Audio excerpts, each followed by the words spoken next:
So would you start off by telling us your name? Full Full name, yes.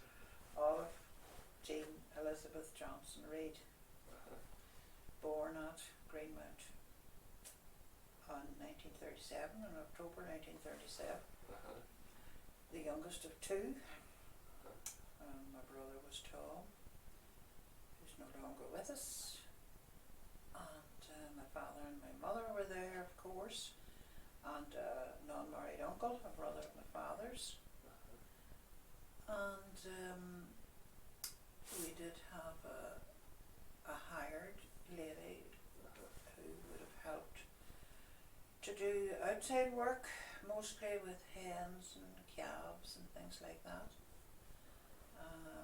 And she was called Maggie Dolan. My father hired her in a hiring fair in Oma. Oh yes. In about 1940, I reckon. What was your parents' names? Thomas and Lydia What was your mother's maiden name? Buchanan. Oh yeah. Where'd she come from? Ses, just almost beside me now. Okay, would you tell us about your childhood growing up in the townland of Beagh? Well, we had a very pleasant childhood. In one of the cottages on the farm were the McCrory family. All 12 of them.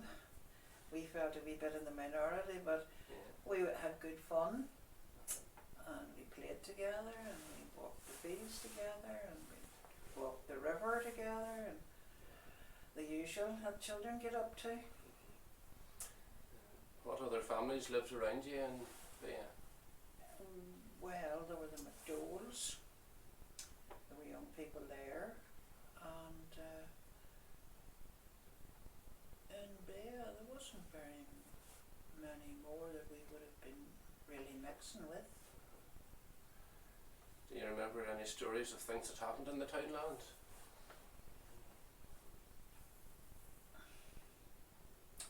Well, apart from the fox hunting. Oh yes.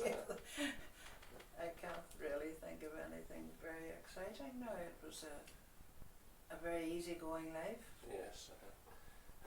What was the mode of transport, most common mode of transport when you were younger? Well, your 2 feet. Yes. When I would have started school at about the age of 5, coming 6, I suppose, I would have been brought to school in the bar of my father's bicycle for a couple of weeks, and then after that you walked it. You stayed on then in the evening until I would have stayed on until Tom was coming home.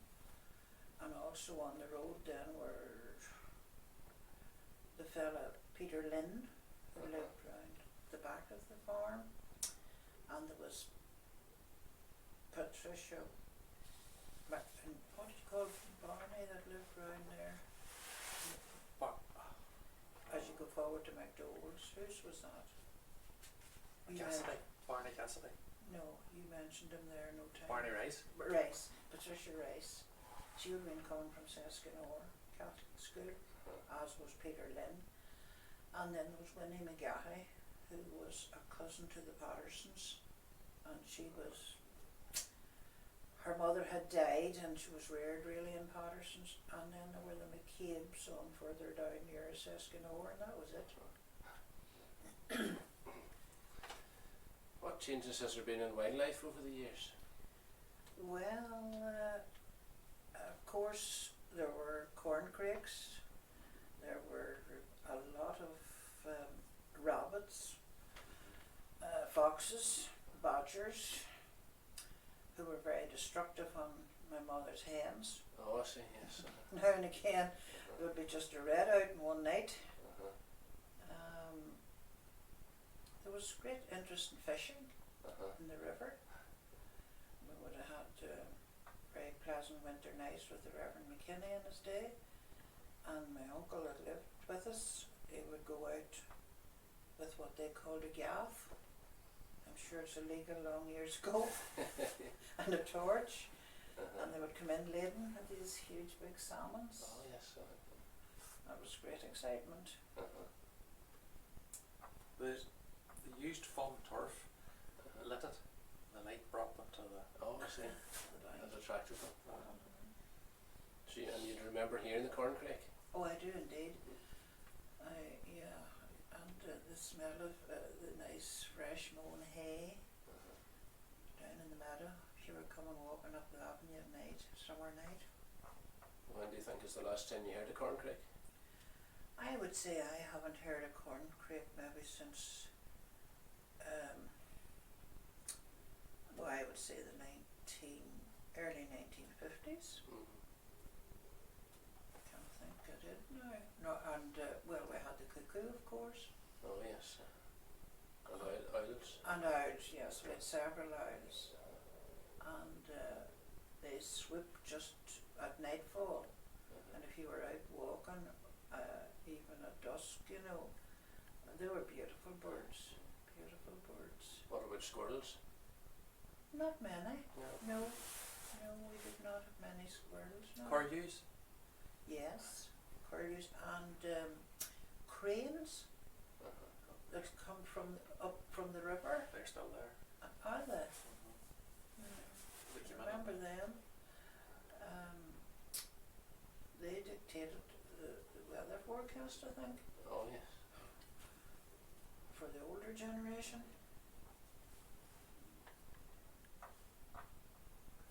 Could you tell us about what life was like during World War II? Well, it was to us normal and not normal. And I don't really remember what year, but I can remember Tom and I both getting whooping cough, and we were off school. But fortunate enough for us, the military were based down in the courtyard, Oh yes. and there was all these big lorries and tanks, and it was the length of the house was long ways towards the avenue, and we could sit in a window each along that landing and watch these lorries going in and out, and there was motorbikes and there was all sorts of things, and they ate down in one of the houses in the yard, and they must have lived on baked beans. There was a mountain of baked bean tins whenever they left. They threw them out towards the back of the river. Remember that. And other than that, then whenever we were going to school, they would sometimes pass you in these big lorries, open backed, and throw out chewing gum. Oh yes. Just was a bit different. But as for army activity, no. And were they there for the duration of the war? I would say not. I would No. say just a few years. Was there a story about one of them crashing into a tree at the end of the... Aye, well that was, what year was that? It was November 43, we think. 43, right. Well that was near the end of them. I think they went away shortly after that now. Yes, he got killed, and some of the senior men then came to my mother and gave her his wallet or a leather case, you know, as just to have as part of the thank you for and in memory of him. Yes, yes. So what about, have you any memories of Seskinore? You said you went to school there. Went to school there, and whenever I went first, it was just a two-teacher school, a man and his wife. What was their names? Greer, Master Greer and Mrs. Greer. It was a one-room school. How they separated and how they both worked, don't ask me in this modern day. But heat was limited, and we brought our own lunch with us, and you had a playground that was concealed round by a wall, which you were not supposed to go outside, but then there was people did. Yes. And I can remember, now this was later, I would have been maybe in P3 or 4, it was classes then, and the principal then was a Miss Waddle, Amy Waddle, and she was a small girl, and she, if the boys were out of the playground, they were caned, and she got up on a chair so that she could put pressure on the cane. And I remember my brother being one of those boys. But we had good days at Seskinore School now, and then eventually the Greers retired, of course, and then Miss Waddle came, and then the next person was a Miss Armstrong. Now she was the daughter of a railway manager about Dromore, and then she was joined by Mona Callers, who became a Mrs. Duncan, and then after her came, I can't even remember his name, he was an Englishman, and that was the end of me at about 1949, I suppose I left Seskinore School. What else was there in Seskinore at that time? Was there a shop? There Post were office? there was a shop called Bars. Now that is now where I think McLean's took it over on that corner, and the Greers lived just on that road that went across from the school. They were on that row of houses too, and then there was Bars, and then down the town there was the McLean dwelling, and then I think there was something down in that corner next Barker's was a Grugan's, Heard that name. and maybe a post office in there at a time. Then there was the Barker's house, it wasn't Barker's then, it was Bob Bratton's, with the big, huge big clock in the window. And on the other side there was the Orange Hall, and there was a house then with people in the Carsons living in it. And I can't remember, there was McCusker's too, as you came up near the school gate on that, and then up the Letfern Road, of course, was the Presbyterian Church and the Manse and the Church Hall, or the wee hall, where we went to play table tennis as we grew up. On the other side was the chapel, of course, on the other angle, and then down towards the Fintner Road, McLean's had their grocery shop, and next door to that was people, the name of Booth, George Booth, who married Tilly Cahoon. She was also living as a single girl in Seskinore before she married him. And there was nothing, you see, around the Clogher Road, no buildings, no nothing. It's all in recent times. What about out in the forests at the old McClintock estate? Well, we went out there on nature walks, and then we didn't have an assembly hall like modern day primary schools, but if we had a concert, it was held in the, what do you call those rooms? Outside in the courtyard anyway. I can't remember. At McClintock's? Yes, at McClintock's. It's probably the Hunting Lodge. Yes, Yes, possibly. It's there. Can remember going there, and it would be at night time, and I can remember 10 of us being chosen, and I was number 5. Oh, I see, yes.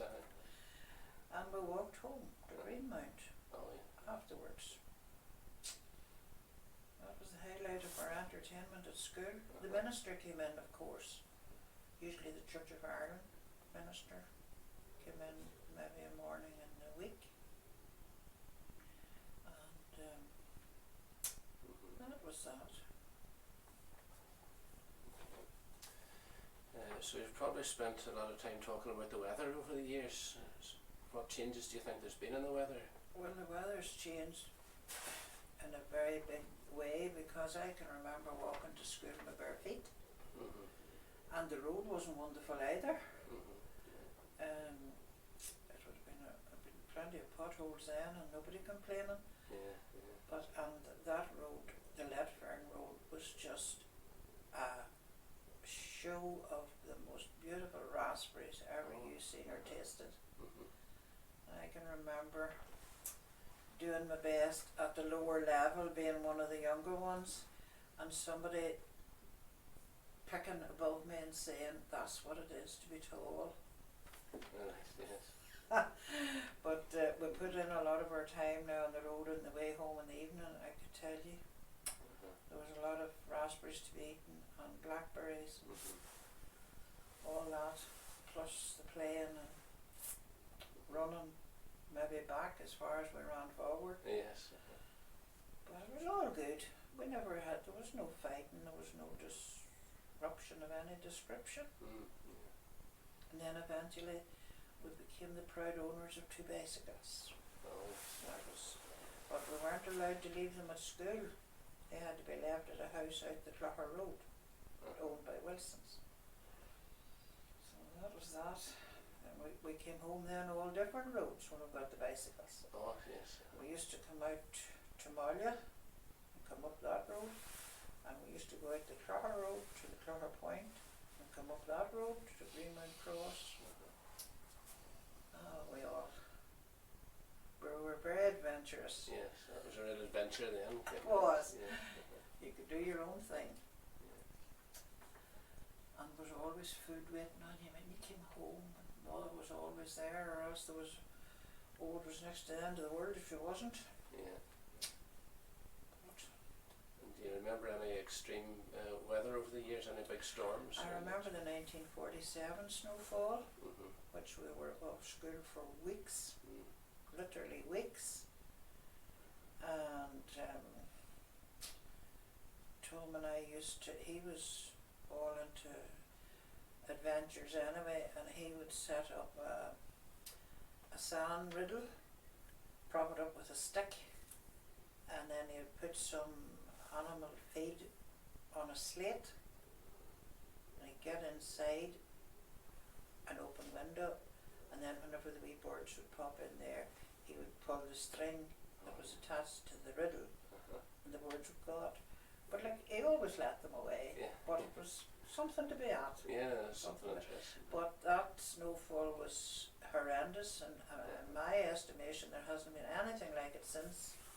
But I can remember him and I heading off to walk down to Greenmount Crossroads. It was strange because it seemed to be in or on the roads, and yet parts of the fields were pretty clear. So it must have been because of high wind at the same time. Aye, yeah. But away on round where Davy Johnson and his mother lived, that was on the sides of the road would have been higher than us. It was scary now. And the hens, of course, were outside then in arks and yes. all that. And the milk didn't go for days. It had to be always brought to the bottom of the avenue, but there was no milk lorries on the roads. And the hens, the men had to dig just enough to let the women through with the food. And the cows were, men had to break the ice on the river to let the cows out to drink. So it was very deep frost as well. Aye, yeah. That was a very big. Could you walk on the river? The ice thick enough? We often did, yeah. What about the story with Daddy going to school and going round at Greenmount Crossroads and The gypsies. What about that story? He was going to the academy then on his bicycle. That was 47, of course. And the gypsies were to the right hand side there as you went up to races. And but they just had wee tents, and maybe a few caravans, but there was, and horses, of course. And there was a baby had been born, and it was frozen to death. That was very sad. Yeah. Indeed. That could have been 40. That was 47. And what about storms? Do you ever remember any big trees blown down, that sort of thing? Or corn? Oh yeah, I remember corn. huts of corn been blown away, Oh, and the field back goes back over to the Kilnaheary direction. That was on a stormy night in a harvest night in 49, yeah. And I can remember my uncle and I, we made our way up, well, when it settled a bit, and tried to get these sheaves gathered up and re-hut roughly again.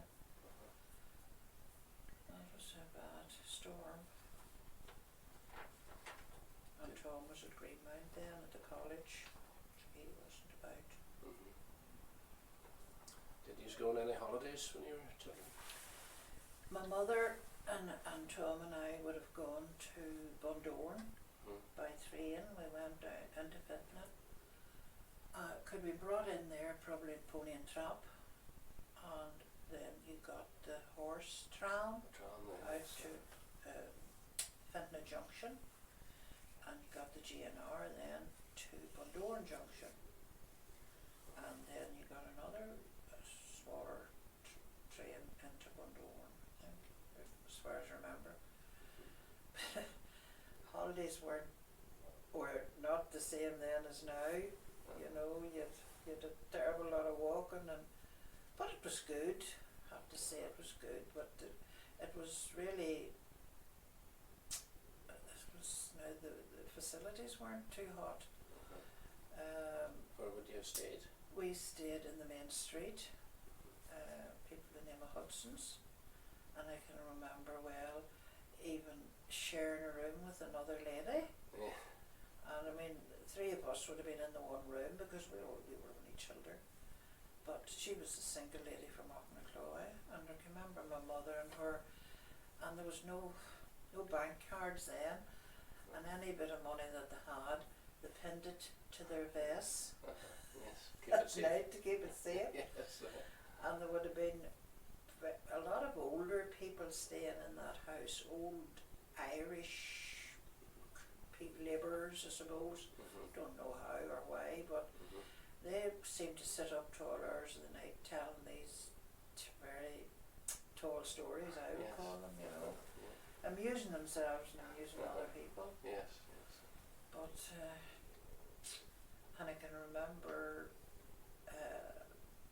there was a cinema, and I don't know any more about the picture of what was on, but anyway, somebody else that was staying in that house had talked mother into going to see this picture, and we walked on down to, I think it was called the West End, and then anyway, and we weren't sitting too long till mother got up and said, come on, if anything would happen to us and we got dead in the picture house, Bundoran, it wouldn't do, so we just up and out. We were taken out. What towns did you go through from Dromore to Bundoran? Which towns would you have went through? Gosh, I couldn't tell you. Would it have been Pettico? And no, I would have no recollection of that. As long as the train kept going. I can remember when we were at Sunday school down at Clougherty, there was always a Sunday school excursion, and now they weren't all Sunday school scholars either, and at that time there was a lot of smuggling, and whoever came up would step into the train and shout anything to declare no, and the Reverend McKinney would say no Sunday school excursion, all Sunday school scholars, and he looked at this old boy and he says, some Sunday school scholar that, and he probably had maybe tea and sugar and everything in his clothes or body somewhere. A big red face. Yes. Full of whiskey. Full of it. And they brought their own picnic with them. That was all made the night before. Oh, yes. The sandwiches and Paris buns. That was your treat. No carry-outs then. No. So, what things do you think are most important in life? Well, good health is number one.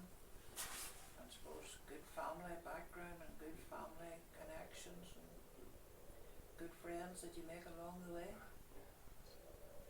And would you have any advice for the young people today?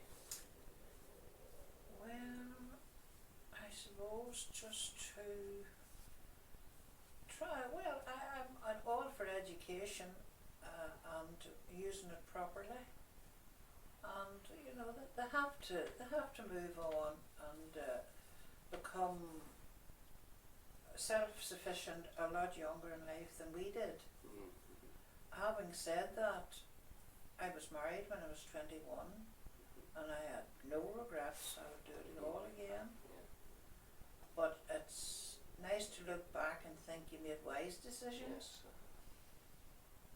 But I think now maybe people don't just try hard enough, you know, it's a team game Mm-hmm. and you have to work at it. And maybe we weren't used with handouts. They think now even if they don't work, they'll still be clothed and fed. Mm-hmm. But it's good to have a name and a project in life and work towards it. And be happy. Exactly. Yeah. Indeed. That's us. Oh.